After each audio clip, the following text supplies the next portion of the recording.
And it's ignoring these distinctions and these differences that leads people to packaging them together. And in packaging them together, what ends up happening is you end up destroying the Sabbath. You lower it, you diminish its value, its distinctive blessings and importance, and you thereby destroy it. There are two divine institutions that come to us from the Garden of Eden and before the entrance of sin into the world. Those two are marriage and the Sabbath. Today we kept the Sabbath, and we want to look at that. The Sabbath, I want to focus on the Sabbath a little bit this evening, and particularly something that destroys the Sabbath, or destroying the Sabbath. That's the title of what we're going to talk about, destroying the Sabbath. But those two institutions are connected. They're actually both based on a relationship. One is your most intimate relationship with another human being, and one is designed to give you time and fellowship with the relationship, or have that relationship as far as God is concerned. They're both based on relationship. Connecting with God is what happens on the Sabbath. And these are the only two institutions that were given to mankind before the entrance of sin, and that continue with us even after sin entered into the world. Interestingly enough, both institutions point to God as creator. He's the originator of both. And both institutions are under severe attack, particularly in the last days. If I was to ask you the question, today marriage is under attack in society more so than ever before, right? In what way, or what's the means that marriage is being severely attacked today? Lots of divorce, understanding. Particularly there's a growing movement of recent years that is redefining marriage and attaching to marriage, saying marriage is not only between a man and a woman, but marriage can be between any two people, man and man, woman and woman. There are even people who have marriage contracts between things. Someone married a bridge. Yeah, someone married an animal. And they get a marriage contract from the government, and this is called marriage. So what's happening is, this is one means. Yeah, if you thought gay and that is bad, it gets even more bizarre and outrageous. But it's a means of Satan attacking this divine institution, watering it down by attaching all these other things to it, and therefore destroying the exclusive value and meaning of it. Attaching all these other things, and all these other things, they leech and they gain their importance from the marriage, because they're also called marriage. They're not marriage biblically, of course, but that's the point. This is how Satan is seeking to destroy marriage and the family in society today. And in like manner, there is also an attack on the Sabbath, on the seventh-day Sabbath. I'm not talking about marriage today, that's not my topic. Sabbath is the topic.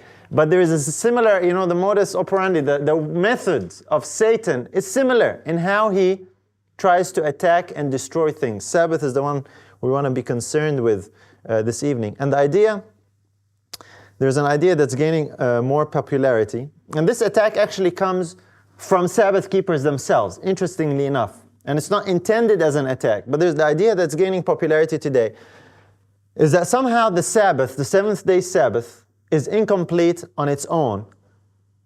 And to complete it, there actually needs to be a recognition of all the other Sabbath days that were part of the feasts.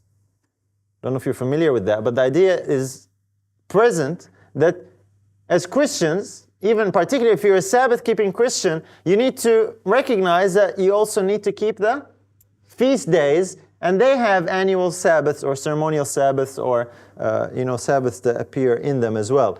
And this notion links the feast days with the seventh-day Sabbath, and equating them or treating them as peers, or that they're equally valid, they're equally required, they're equally important for us to recognize. Like I said, this is an idea that is gaining more and more popularity today. And what it does is basically by attaching these feast days with the Sabbath, the seventh-day Sabbath, and treating them as one package, what happens is the special privileges and distinctions of the seventh-day Sabbath are borrowed to infuse importance and validity to the feast days, and particularly the necessity of keeping the feast days. So what ends up happening is it lowers the one to lift up the other. And things like, the Sabbath, some people portray it in different ways. Like the Sabbath is a source, and the feast days are a channel to communicate to us extra blessings. I'm not sure if you've heard that one or not, but that's popular. Or that the feasts were actually extensions of the seventh-day Sabbath. So God blessed the seventh-day Sabbath, but you can get extended blessings if you continue to observe these feasts as well. And of course, the argument is made that, well, some of the feast days were called Sabbaths, right? So there you go. They're a natural progression or a natural extension of the seventh-day Sabbath. And we're going to explore that as well. It sounds very appealing, but it's really unbiblical. We're going to look at some reasons why that is so. God has made some very clear distinctions between the seventh-day Sabbath and the feast days. And it's ignoring these distinctions and these differences that leads people to packaging them together. And in packaging them together, what ends up happening is you end up destroying the Sabbath. You lower it, you diminish its value, its distinctive blessings and importance, and you thereby destroy it. And it's a very, very clever ploy, I believe. And the people who do this, they're not intentionally doing that, okay? So I'm not picking on people as such, but I'm mainly dealing with the theology, with the concept or the requirement that says feast keeping is necessary for people in the last days. Some people even think that that's a way to keep the Sabbath more properly or more appropriately or more fully. If you haven't heard about this, you will, okay? It's something that is more common. So to attach the two ends up actually destroying one, because as we shall see, one institution is eternal. The other institution was temporary. And if you attach something temporary to the eternal, what ends up happening is the temporary becomes more important, but the eternal becomes less important, as we just said. Now, before we look at the differences between them, I want to first of all explore the resemblance between them. So let's turn our Bibles to Leviticus chapter 23. And this is one of those places that people go to see or to pinpoint the idea that both are in the same group. Leviticus 23. Leviticus 23 is one of the primary chapters dealing with the feast days. And this similarity, let's read verses 2 down to 4. Leviticus 23, reading from verse 2. Speak unto the children of Israel, and say unto them, concerning the feasts of the Lord, which ye shall proclaim to be holy convocations, even these are my feasts. 6 days shall work be done, but the seventh day is the Sabbath of rest, and holy convocation. Ye shall do no work therein. It is the Sabbath of the Lord in all your dwellings. These are the feasts of the Lord, even holy convocations, which ye shall proclaim in their seasons. And then it goes on to list the feasts, beginning with Passover and so on. And someone might say, see, the first thing that God said when he was talking about the feasts, the first one that's listed there is the seventh-day Sabbath. So the seventh-day Sabbath and the feasts are in the same category. They are one package. They are together. God put them together. They stand or they fall together. That's the argument based on this particular passage. Is this what God is saying in this passage? The answer is no. There is a similarity between the feast days and the seventh-day Sabbath in that they are both appointments in time.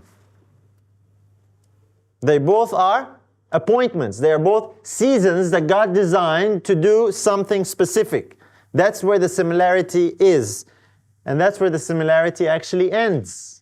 They are both seasons. They're time appointments. So if you have different time appointments, they are similar in that they are time appointments. But if they are for a different purpose and different things are done on them, if they are for a different function, then the similarity ends there. They're just two time appointments, but that doesn't mean that everything is equal or everything is the same about them. I want to explore that a little bit because this idea has confused so many people. The word feasts here mentioned in this passage comes from the Hebrew word maw'id, which simply means appointment or an appointed time. Maw'id. I don't know, the spelling varies in English. M-O-E-D, that's the spelling in English, but it will vary depending on what lexicon you consult.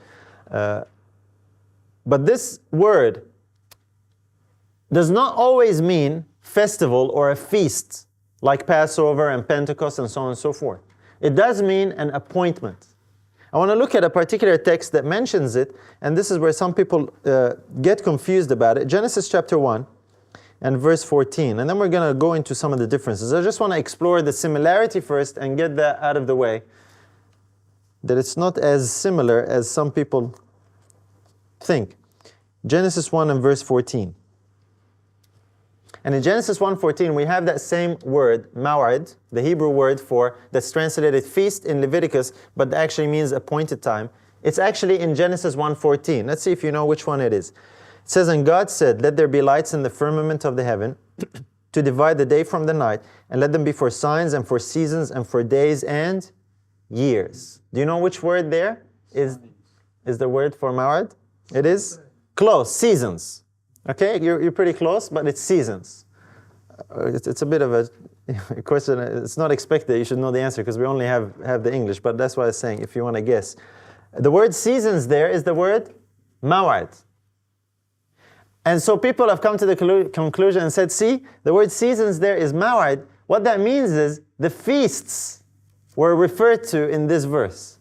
The feasts that God gave to Israel. That's not the case. Because the primary meaning of the word is not feast, it's appointment, it's appointed season. What's God trying to say? God is basically saying that there will be lights in the heavens, the sun and the star and the moon, to indicate the passage of days. And the purpose of them is to be for signs and for seasons or for appointments. In other words, if Adam told Eve, I will see you in 2 days, that's an appointment, right? How would Eve know to meet Adam in 2 days? When she sees 2 cycles of the sun, correct? Then she'll know that's a season, that's a maw'id. It's not a festival. The lights in the heavens were given so that man can determine certain seasons. Let's meet together next month. How would we do that if we didn't have watches and clocks and phones and all the stuff and the beeps and clings? How would we know that? We would have to look at the heavens and see, well, after 1 month is after 1 cycle of the moon, and then we know to meet. That's a season, that's a maw'id, that's an appointment. So then later on when God instituted the feasts for the Jews, there are also appointments. Specific ones, you with me? Not every appointment is a feast, but the feasts were appointments. The Sabbath was the very first appointment made. It happens every 7 days. And this is where the similarity between the Sabbath and the feast is and ends. They're appointments in time. But then we want to explore the differences because the differences are so vast from the Bible that show you God never intended for the Sabbath and the feast days to be packaged together, to be equated or even treated in the same way. There are similarities in what they were to do in the feast because some of the days of the feast were Sabbaths. We're going to explore that as well. But the first one we kind of we refer to it. I don't need to read Genesis again, but the Sabbath was made when? We already talked about it. All the way in creation week before the entrance of sin, correct? That's a very important point. The feasts, when did they begin? Okay, after sin. Depends who you ask, because like I said, some people try and make a case from Genesis 1:14 because of the word maw'id there, but it's not talking about the feast days. Because if you think about it, the feasts were definitely after sin. And the feast could only exist because of sin. Because they portray important events in the plan of salvation. In Exodus chapter 12, let's look at Exodus 12. This is the very first mention of the very first feast. Exodus chapter 12 and verse 14.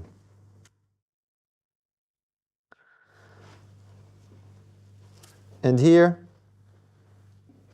God is giving the instruction of what He will do on the day that Israel will be delivered. He tells them what to do with the lamb.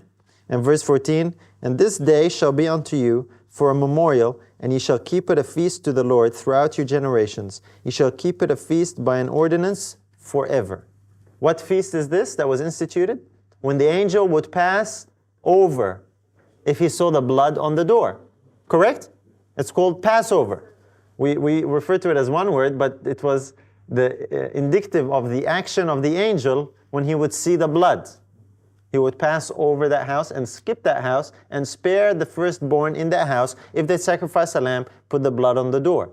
This is the origin of Passover. It's impossible for someone to observe Passover before the event of the angel passing over. There are some people who actually think Passover was instituted all the way there in the beginning in Eden. That's impossible. That's like keeping the birthday of the queen before she's even born. Okay? It's impossible. It doesn't make any sense. So the feasts were instituted, and this is the first feast, the Passover, and then later on God instituted these other feasts as well. But Passover was the primary, first, and most important feast. And like I said, they were also for the purpose of sin.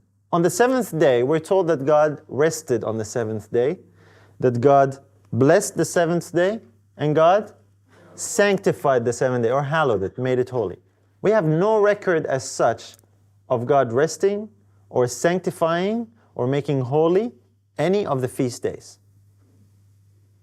That's another difference. Before sin, after sin. Sanctified, holy, God rested on it. We have no record of as such for God doing that for the feast days. The Sabbath was made for man. A familiar passage we know in the New Testament. Jesus said it in Mark chapter 2, that's right. Sabbath was made for man. And what he means there is mankind, for humanity. It was given not to the Jews, it was given to Adam, the representative of man. And not man, the verse says, and not man for the Sabbath. What about the Jews? What about the feasts? The feasts were made for the Jewish nation. We just read it in this verse, the end of verse 14. It says, you will keep it a feast to the Lord throughout your generations. What's that talking about? Who's he speaking to? Who's he addressing? The Jews. He's saying this is to continue throughout your generations. This is what trips up a lot of people when it says here, where are we? Verse 14. You shall keep it a feast by an ordinance forever. And people say, see, forever. That means it will continue forever. Yes, but throughout their generations. You know, God gave the exact same description about the Levitical priesthood, that they were to continue the Levitical priesthood throughout their generations forever. I'm not going to get into the details of forever right now, but I think we know from our understanding of the state of the dead and the doctrine of eternal torment a lot of people hold on to, that forever in the scriptures does not always mean endlessly, but for the duration that serves its purpose or its time. That there will not be a fire that burns forever and ever endlessly, that people are going to be tormented forever and ever endlessly until things are consumed, however long that might be. So God here is indicating that the Jews were to observe that throughout their generations. Why am I saying it's for the Jews? Let's go to John chapter 6 and see how this is described in the New Testament. John chapter 6, another difference here. John 6 and verse 4. John chapter 6 and verse 4. And here the apostle makes a brief mention, but it's significant in what we're talking about. And the Passover, a feast of the Jews, was nigh. Here he indicates that Passover was what? A Jewish feast. Jesus in the New Testament said Sabbath was made for man. Passover and the feast were made for the Jews. This is how it's understood. So that's another distinction.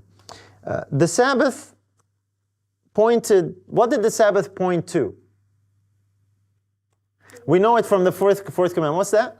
Creation. That's exactly right. We know that from the fourth commandment, right? It says, for in 6 days the Lord made heaven and earth, the sea, and all that in them is. It pointed back to an event that happened, and it was designed, one of its purposes, to be a memorial for that particular event, creation. What about the feasts? Do they point to anything? They point? Okay, to the Exodus and? The cross. And to the cross. Particularly, this is the one I'm focused on because it's true. It was a memorial for another event. The Exodus was. Passover was a memorial for that. But also they served another purpose in that they pointed forward to something. Paul says it. Let's read it and then we'll make the comment. 1 Corinthians 5 and verse 7. 1 Corinthians chapter 5 and verse 7. And here Paul says, "Purge out therefore the old leaven, that ye may be a new lump, as ye are unleavened. For even Christ our Passover is sacrificed for us." It says Christ is our Passover sacrifice for us. So one of the purposes of Passover, and the feasts of course are part of that, is to point forward to Christ and events and activities that Christ would carry out in the plan of salvation. So the Sabbath points us back to pre-sin, to creation, to God as a creator. The feasts were to commemorate certain events, Passover was, but the other feasts were pointing forward to future events. Okay, one points back, one points forward. That's another distinction, another point to keep in mind. When God gave the Sabbath, we said the Sabbath was given before sin. It preceded, or it was given before the sacrificial system.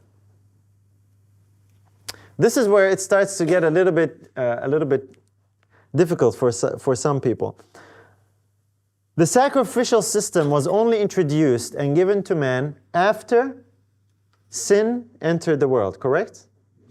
There was no need, it would make no sense. Death was not even there. It's because of the entrance of sin and death that God now instituted the greatest type, the foremost symbol to point forward to the coming of Christ. It was when Adam offered that lamb.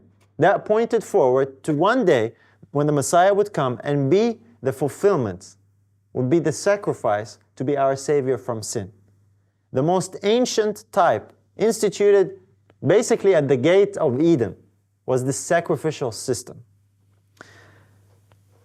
The feasts are not as important as the sacrifices, because it was only later on down the line that God added to the sacrificial system specific appointments in time that they were to carry out certain things called the feast days. Let's look at it. Leviticus 23, we started there. Let's go back there.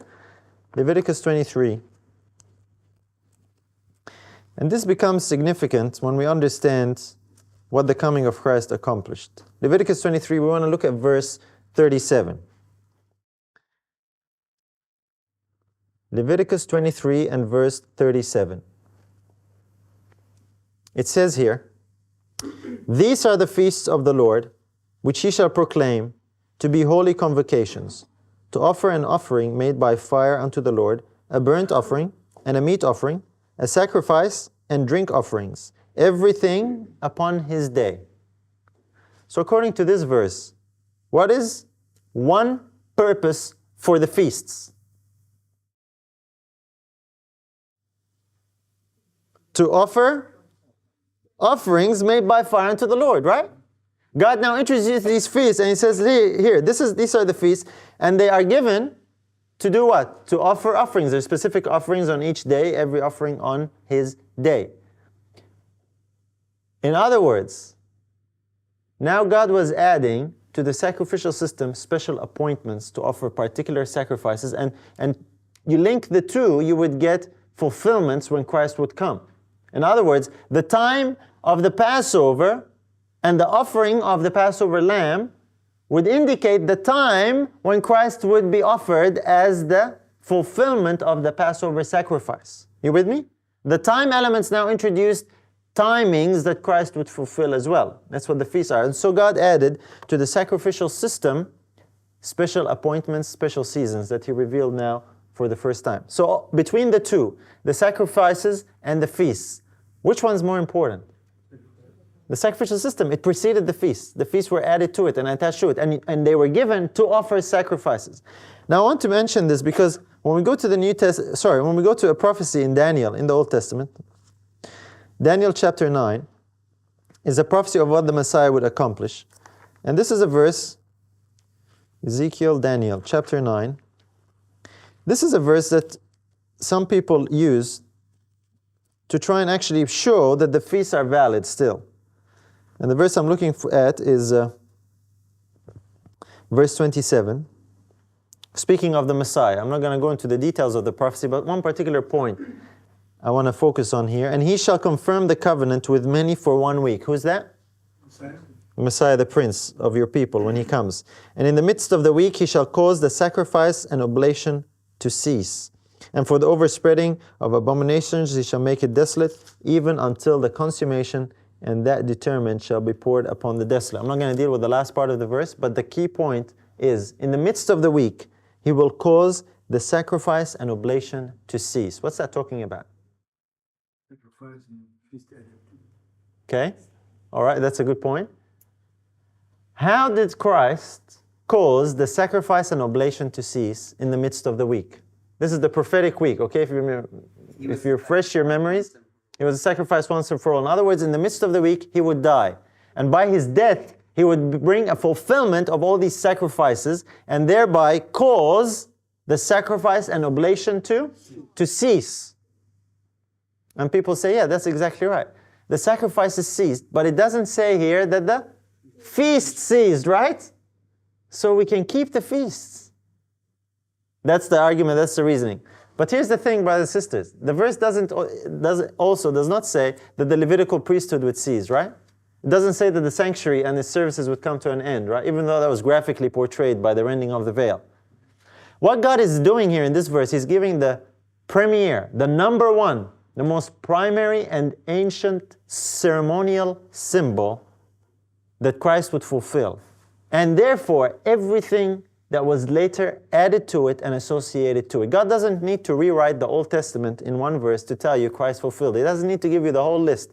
And He also will fulfill this and the priesthood and the temple and the feasts. He's saying, listen, when He dies in the midst of the week, He will cause the sacrifice and the oblation to cease. And everything that was dependent on the sacrifices would automatically cease with it.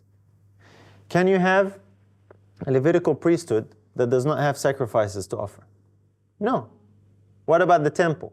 The temple was to offer, the place to offer the sacrifice. So the priest was the person to offer the sacrifices for you. The temple was the place where you offered the sacrifices. And the feasts were the special seasons where you offered the sacrifices. So if the sacrifices are gone, then all these other things that were attached to it are automatically gone. And God expects us to think. He doesn't need to spell out everything repetitively. He expects us to understand when He reveals things. Because when He gave the feasts and the sacrifices and the temple and the priesthood, He gave them all together as one package to Israel.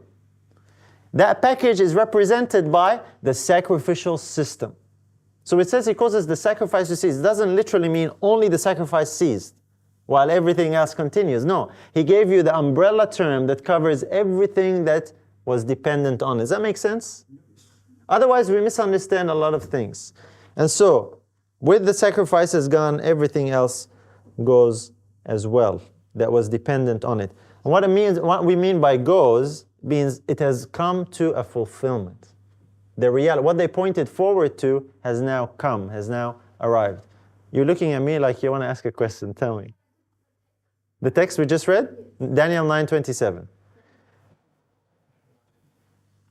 So this is a point that's important to keep in mind, brothers and sisters, because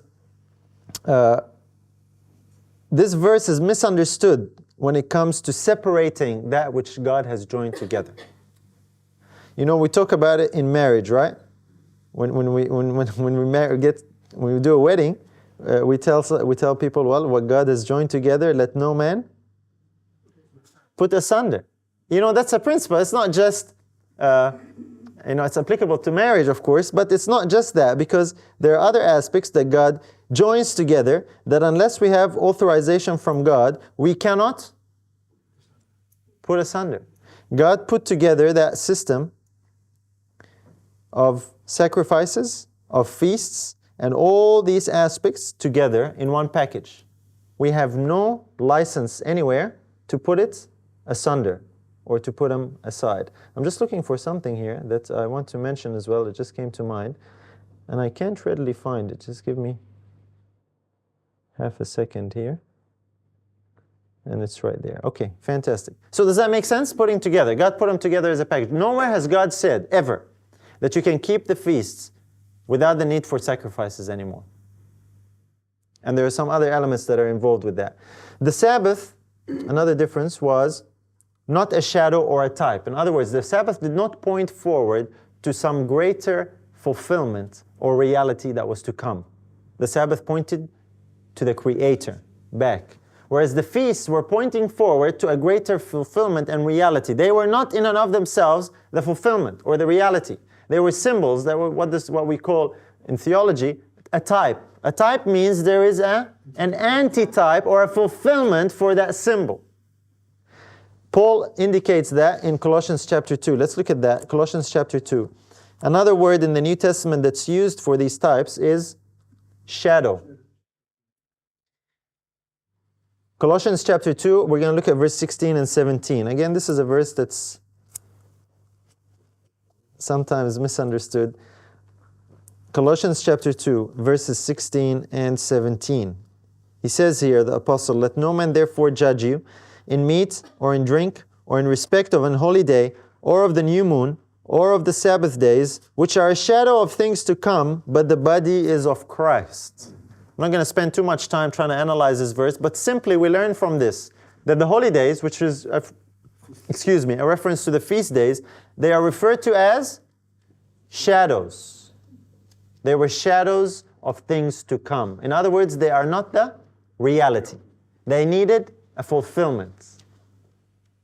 A shadow requires or should lead you to the light, to the fulfillment. You know, if you see someone's shadow, you're coming around the corner of a building, you see someone's shadow, you know there's someone standing there, so if you follow the shadow, you will get to the reality, to the substance, and you'll see the person in the light. It's a metaphor, okay? It's a symbol. That's what the feasts pointed forward to. They were shadows. And the book of Hebrews says that as well. It says that about the law. It says in Hebrews 10, we don't have to turn there, but it says the law having a shadow of good things to come. What was the good things to come that the law was symbolic of or represented? It was Christ and the plan of salvation and all the different elements there. You see, these things were not yet fulfilled. They were not, they were not real yet. They did not happen yet. They were promised. They were contained in this system of ceremonies that God gave to Israel to point forward to the fulfillment. So when the fulfillment comes, you no longer need the ceremony or the type, because the antitype has come. In the type-antitype relationship, you will find that the antitype is always greater than the type. The fulfillment is always greater than the symbol. And the symbol always precedes the fulfillment. It doesn't come after, it comes before. The Sabbath was not tied to, so that's another difference as well. Sabbath was not a shadow, feast days were a shadow. The Sabbath was not tied to a calendar. This is another point, and it also addresses a common idea that exists. The seventh-day Sabbath was not tied to a calendar in any way, shape, or form. How would you know when the seventh day came? Just come 6 days. Okay, because you count the cycle of days. Every 6 days that pass, the seventh one, that's the Sabbath. And then you count again. You don't need a calendar to do that. I'm saying this because some people get confused. There's an idea that exists called the lunar Sabbaths. You heard about the lunar Sabbaths? Yeah. You have? Oh dear, what a tragedy, huh? The lunar Sabbath is a tragic error. It's based on the misunderstanding, thinking that the Sabbath is based on some kind of a calendar. And people get caught up into, the Gregorian calendar, and the Pope did this, and the Julian calendar, they changed it to Gregorian, and God has a calendar, and people get caught up in all of that. And God does have a calendar to determine the feast days, as we shall see.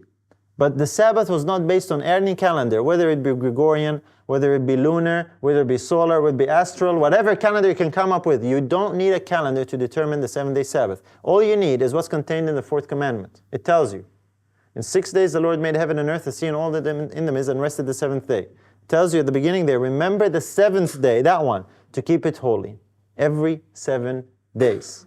That puts the Sabbath in a category all by itself, because the feast days were actually based on a calendar. The biblical calendar, which is the cycle of the months primarily. Because when God told Israel, let's read it so you don't take my word for it. Let's go to Leviticus 23. So let's say the preacher said, and I didn't give you a verse. Leviticus 23, verses 5 and 6. This one is a very important distinction. And when you realize that about the Sabbath, then you're really safe from this whole idea of the lunar Sabbath. Because the lunar Sabbath, the main argument of the lunar Sabbath is the Sabbath is based on some calendar. It's not. So it's a non-issue straight away. Leviticus 23, the feasts were. Verse 5 and 6.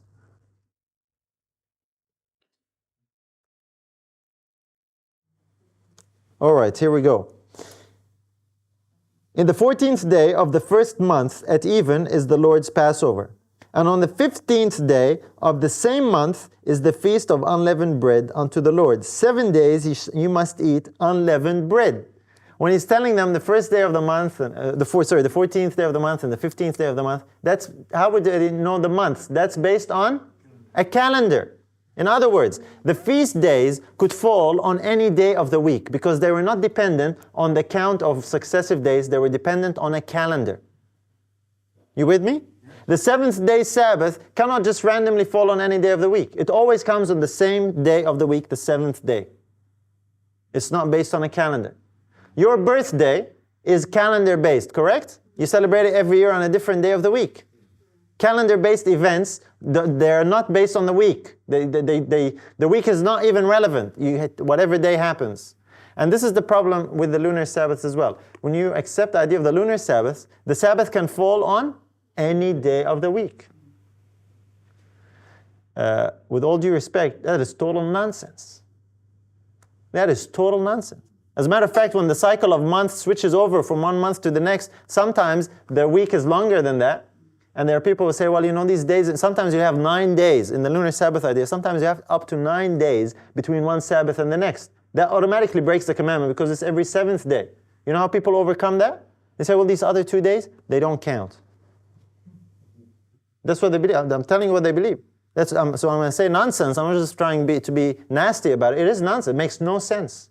It is an error. It's one of the attacks on the Sabbath. But we're not dealing with the lunar Sabbath. But I mention it here because it has to do with calendars. I've seen people get caught up in trying to figure out these calendars and calendation. Now it's true, the biblical calendar that God gave to keep the feasts was a lunar calendar. He says on the first, the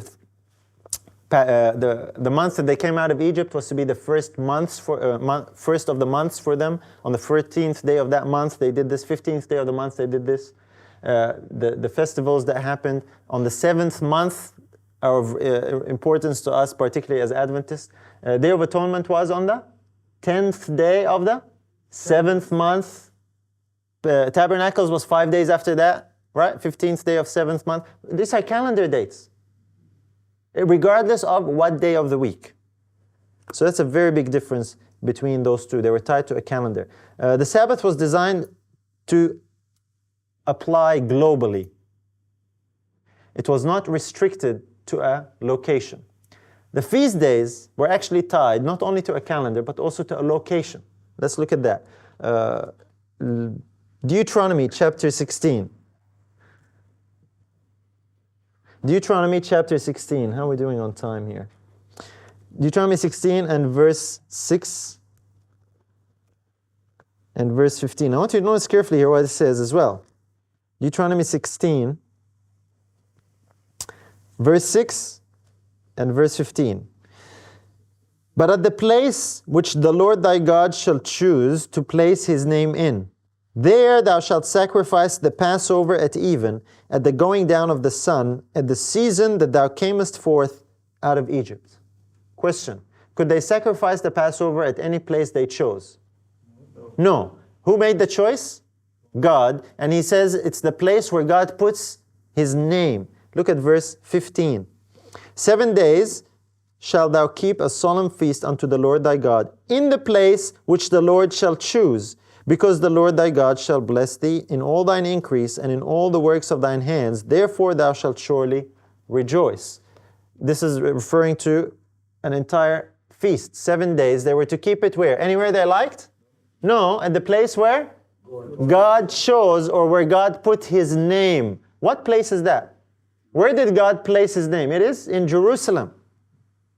God placed his name there. And so you have particularly what's referred to as the pilgrimage feasts. The 3 feasts were Passover, Pentecost, and Tabernacles, where people did not just keep them at home and sacrifice where they liked. No, they had to make pilgrimage. They had to go to Jerusalem because that's the place that God chose. That's the place where he put his name, and you could not keep the feast until you went to that place.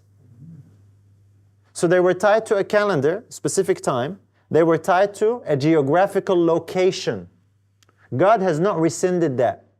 God has not withdrawn these qualifications or these criteria for the feasts.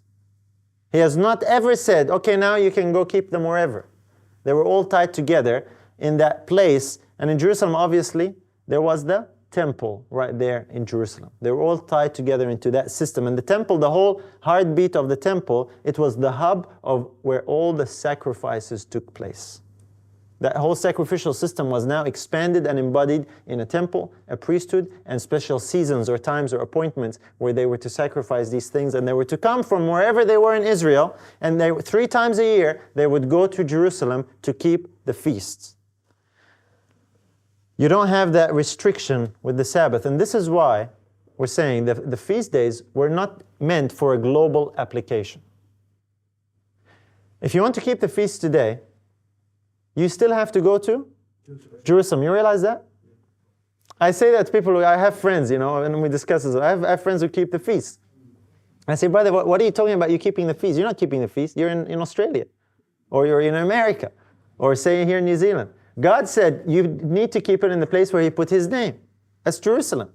Do you do that? Most people don't do that. Some people do. Most people don't do that. And so it's not really then biblical feast keeping.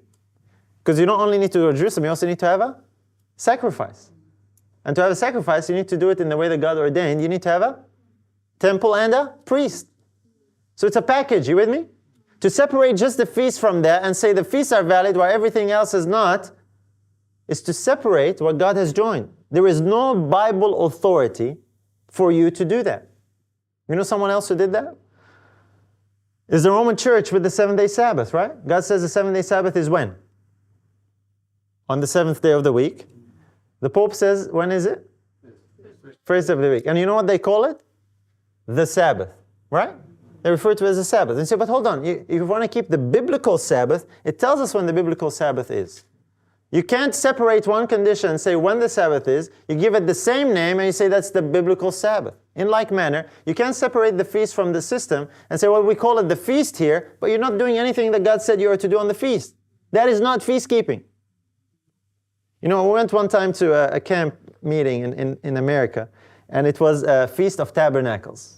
All right, we were invited there to speak, and these were people who kept the feast. And so we went there, they invited us to go. And one brother made a very interesting comment there at the camp. And he said, we shouldn't call this the Feast of Tabernacles, we should call it the Feast of Cabins. And I said, what? What do you mean? He says, cabins, because we're all staying in cabins. But tabernacles in the Bible, they were all meant to make booths and shelters. They get the tree branches and make a booth. That's how they kept the tabernacle. And he was making a joke. And I laughed, and I said, I got it then. And I said, that's a really good point. And the point simply is this: we're doing things on the feast that are required in the Bible. Sorry, we're not doing things on the feast that are required in the Bible. We're keeping our own thing, and we're just calling it the Feast of Tabernacles. So, with all due respect, it might sound nice that you say, oh, we call it the Feast of Tabernacles, and you do that. That's not the biblical Feast of Tabernacles. You're not keeping the feast any more than we are. You're having it away in America, and you're not carrying out the instructions of the feast. So you might convince yourself that you're keeping the feast, and look, we're doing, this good thing. No, not really. As a matter of fact, God does not require us to keep it at all, because it was part of that system that came to an end. It was a shadow, and it was a type. And so God's 7th-day Sabbath is eternal. God has never revoked it. God has never taken back the 7th-day Sabbath, whereas the feast days were temporary.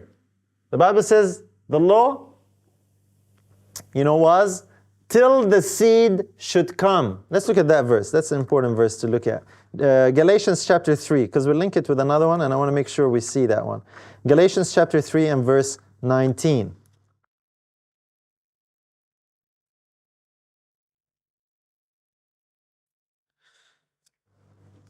Galatians chapter 3 and verse 19. And here the apostle writing, he says, wherefore then serveth the law? It was added because of transgressions, till the seed should come, to whom the promise was made, and it was ordained by angels in the hand of a mediator. What's the purpose of the law? He's saying, when Paul here says the law, automatically what we think he's talking about is the 10 commandments. He's not just dealing with the 10 commandments. He's dealing with the entire system of law that God gave to Israel. Okay? This is if you see the context of the entire epistle, this is what he's dealing with. He's saying, what is the purpose of the law? What does it serve? He says it was added because of sins, because of transgressions, until what? The seed should come. What's that talking about? The coming of the seed is the coming of Christ. In other words, the types that were contained in the law, that elsewhere Paul calls the law having a shadow of good things to come. These good things came with the coming of the seed. And it brought a fulfillment and a completion of those things. And so, by nature, they were temporary. They would last until that which they pointed forward to came about. And so two very different institutions. Now, this is not an exhaustive list of all the differences, okay? But this is just a sample of it. It's quite impressive, right? There are many differences between the two.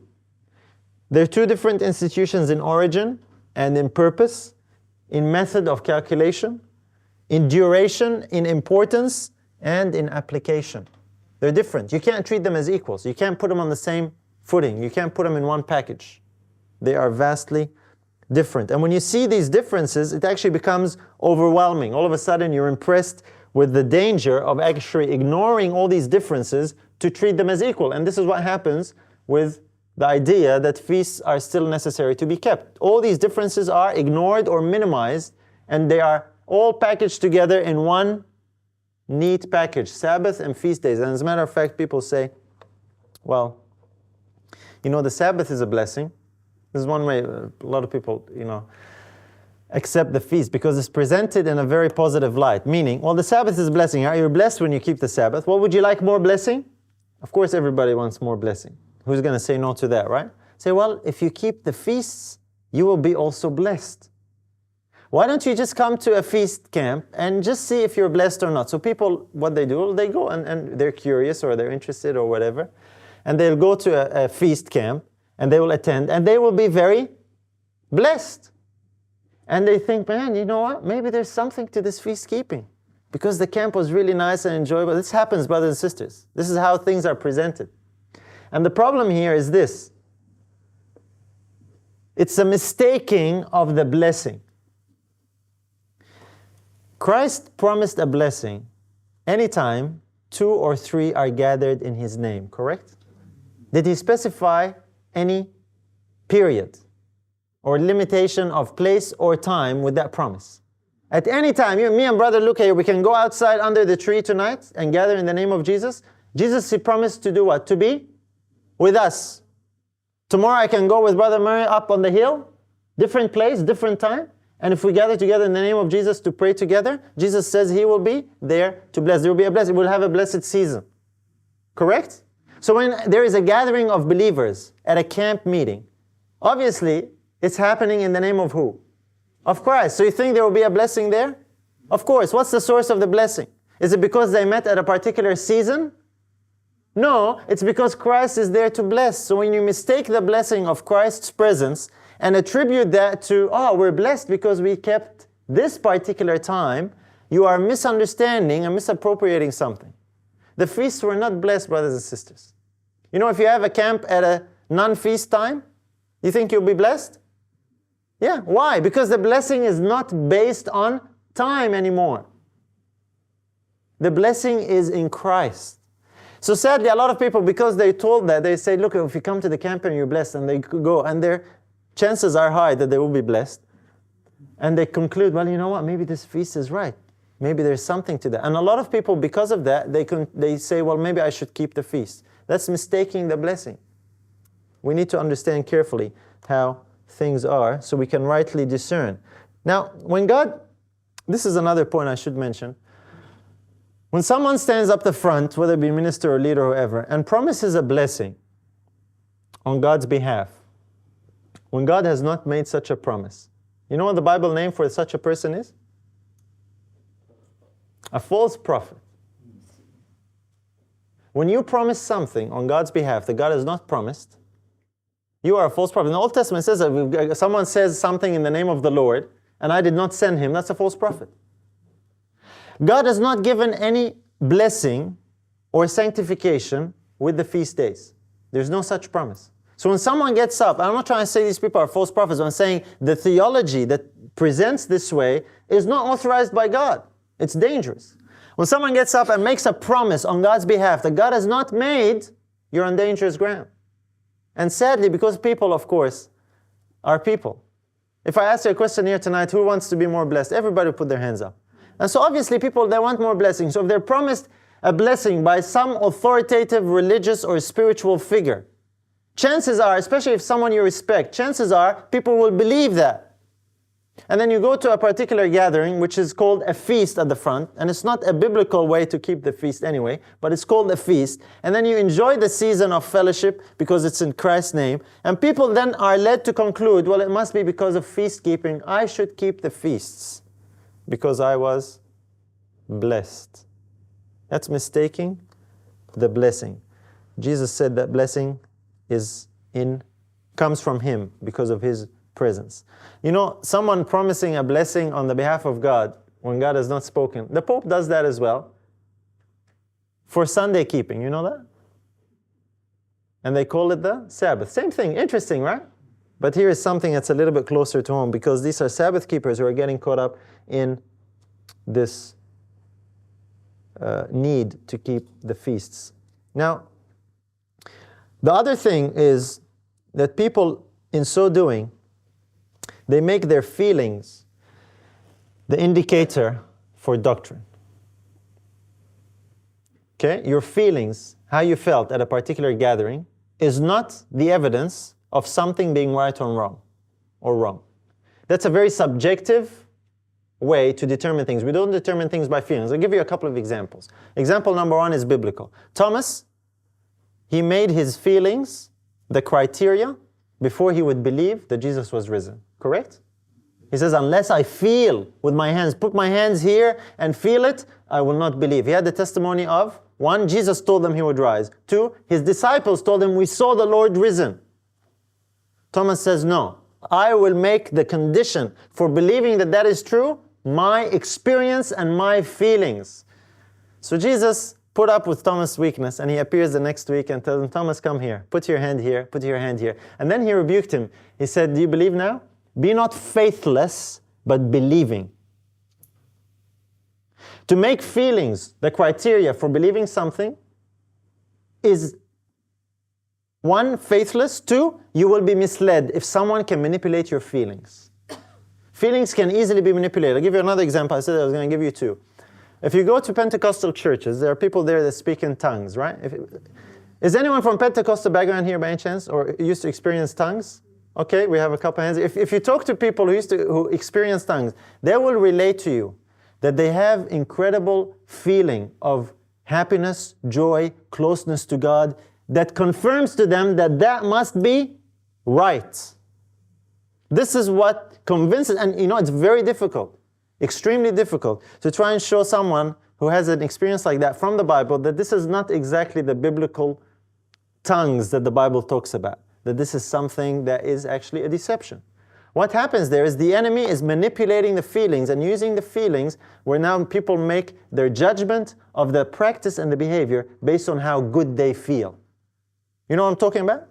Now that does not make it valid. So if you go to a feast camp and you feel good about it, that doesn't mean that all of a sudden feast keeping is right.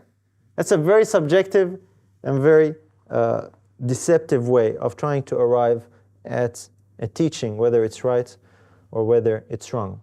Interestingly enough, not only is the devil good at manipulating our feelings, people can be good at manipulating other people's feelings. Sorry? We don't trust our feelings. Yes, we shouldn't trust our feelings. Now, our relationship doesn't mean that our relationship and interaction with God and truth is going to be feeling less. Of course, we can rejoice and be happy as Christians, but our feelings are not the basis on which we determine things. Because your feelings, my feelings, can be manipulated. They are rather unpredictable. Sometimes you wake up on the wrong side of the bed and you have a bad day before the day even starts, right? It doesn't feel very good. Okay, so our feelings are very fickle. They come and go. A whole heap of factors can influence them. And actually, people, even speakers, have an ability to manipulate the feelings of their audience in some ways and make them feel really good and so on and so forth. And people take that as evidence. Wow, you know, you're such a good speaker. Or such a powerful message. And sometimes what is being said or shared is error. You know what I'm talking about? So there are deceptions that we need to watch for. So this is the significant point about understanding the distinction and the difference and how and what we use to determine truth. So I'll leave it at that. I'm not going to go to on. Maybe I'll mention just one quote before I close, because it's related to this point. And this is from the book Sketches from the Life of Paul, okay, which later became Acts of the Apostles. So it's an Acts of the Apostles as well. But this one is from LP, Sketches from the Life of Paul, page 121. If you're taking notes, page 121. And this is what it says, commenting on the Council of Acts chapter 15, the council in Jerusalem. The council had on that occasion decided that the converts from the Jewish church might observe the ordinances of the Mosaic law if they chose. Now, what was the point of that council? What was the big debate? Circumcision, right? And circumcision was representative of the other requirements in the law of Moses. Were these things to be imposed on the Gentiles or not? Some said yes, some said no. That was what the council was about. So they were going to make a decision. And the decision that was made here was that the converts from Judaism might observe the ordinances of the Mosaic law if they chose. In other words, if you're a Jew who now became a Christian, because these things had become part of the national fabric of Judaism, these festivals, these ordinances, even circumcision, all that, if they still wanted to do that, there was liberty to allow them to do that, if they chose. But then it goes on. While those ordinances should not be made obligatory upon converts from the Gentiles. You with me? In other words, the Jews, if they wanted to continue some of these things, they could, because it became part of Judaism, even if they'd become Christian. But this was not to be imposed on the Gentiles. So as Gentiles, which most of us in this room are, probably all of us are, we do not need to be circumcised. And we do not need to keep the ordinances of the law of Moses. Now it's interesting because it goes on to say, the opposing class, in other words, those who disagreed with this decision, the opposing class now took advantage of this to urge a distinction between the observers of the ceremonial law and those who did not observe it, holding that the latter were further from God than the former. In other words, they said, well, we keep the law of Moses, therefore we have extra benefits, we have extra blessings, we are therefore closer to God than you who are not keeping them. You know, this is the same argument that is put forth when it comes to feast keeping. Say, well, you know, there's more blessing. And if you want more blessing, you can keep it. And if you don't keep it, you will miss out on the blessing. That's tragic. Because one, it's not biblical. Two, it's based on the same principle that you're closer to God, or you gain God's favor, or you gain blessings from God based on some behavior that you carry out. If you keep the right calendar and the right feast at the right time, you do the formula right, then you will get a blessing. If you get it wrong, well, tough luck. You don't get the blessing. And the idea and the belief exists that the Sabbath and the blessing of the Sabbath is incomplete. It's partial. You need these added benefits that are distributed in the feast days. And how that happens is by attaching the feast days to the Sabbath and saying they're just as valid, they're equally valid. And if you ignore them, you miss out on a blessing and therefore are further away from God. You know what? The wise man said it well. There's no new thing under the sun. This is the same issue that they dealt with in the book of Acts. And the Judaizers that went around after Paul, disrupting the churches. And the Judaizers were Christians, by the way. They were converts from Judaism who were zealous for the law, who would go around and tell the Gentiles, you need to keep the law of Moses. You need to be circumcised or you can't be saved, even though you've accepted Christ. And some of the letters that Paul wrote were to deal with these Judaizers. The same problem exists today. One manifestation of it is in this idea that you need to keep the feasts. You see the point here? Nothing's changed. And the Council of Acts has already settled this question for us hundreds of years ago. And yet here we are again. Why? We're at the last days, brothers and sisters. And the devil, amazing that to Sabbath keepers, the devil can spin this idea where Sabbath keepers, thinking that they're honoring the Sabbath more, can end up actually destroying the Sabbath by attaching it to these things that are temporary in nature. You see, there are people who find it difficult to accept the Sabbath as it is. Imagine if you tell them, no, not only the Sabbath, but they're also the feast days as well. That actually gives them more excuse to reject the Sabbath. You realize that? There are many Christians out there who know that the feasts are no longer valid. So when you attach the feasts that are no longer valid as far as keeping them is concerned with the Sabbath, what you've done is you've given them the best excuse to reject the whole thing and reject the Sabbath as well, because now you've made it where they stand or they fall together. And so it's a danger that we need to watch for, that we don't destroy the Sabbath in this way. We need to maintain the hedge of protection that God put around the Sabbath. It's exclusive. We can't crowd things into it and try and cram more things into it, thinking we are making the Sabbath more important. We don't. We end up destroying the Sabbath. I hope that makes sense as just some food for thought, because this is an issue that has caused confusion to a lot of people. I've talked to a lot of people, and they're genuinely wondering and questioning, is there something to these feasts? What about them? How do we relate to them? What's the relationship with the Sabbath? Hopefully that can help answer some of these questions. If there are more questions, I'll be more than happy to talk to you afterward. If you particularly believe that keeping the feast is valid, I would still really love to talk to you as well. So I'm interested to discuss these things. But we'll leave it at that. Let us protect the Sabbath, and let us seek to uphold it and maintain it in the place that God has put it. There's no other day like it. If you were blessed by this video, then you will get more insights from this one right here. And if you want to study the Bible with me and strengthen your faith, then join me and enroll at the Bible Academy right here. I'll see you there.